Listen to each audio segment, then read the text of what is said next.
I think that we import more than we export. You have to understand, for instance, if you take energy, electricity, we have added thermal capacity to the hydro. Now, thermal is fired by either gas or light crude oil, and all that is important. So, to the extent that we probably have 2,400 megawatts of installed capacity. About half of that is thermal, and it's firing. For the most part of this year, when the West Africa gas pipeline was damaged, we're importing crude. Crude is averagely $100, so it's very expensive. So crude imports alone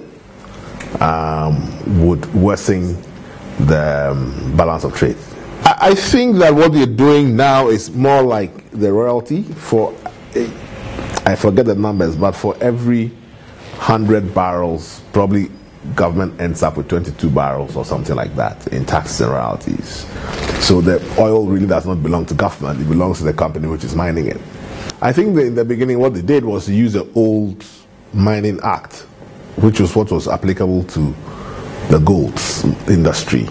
And it's not necessarily the appropriate way for oil. So they have done some changes, but we'll probably see a different approach going forward, where the GNPC is it GNPC now or GNP, I don't know, would have a more significant role to play in all the fields. Because right now they have a 10% carried interest by held for government, etc.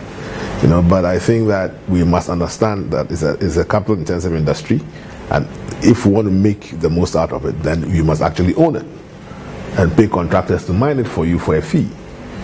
You could reverse it. You own it, and if you pay the Islambages or whatever of this world who are mining it for you in oil, as is done in the Gulf.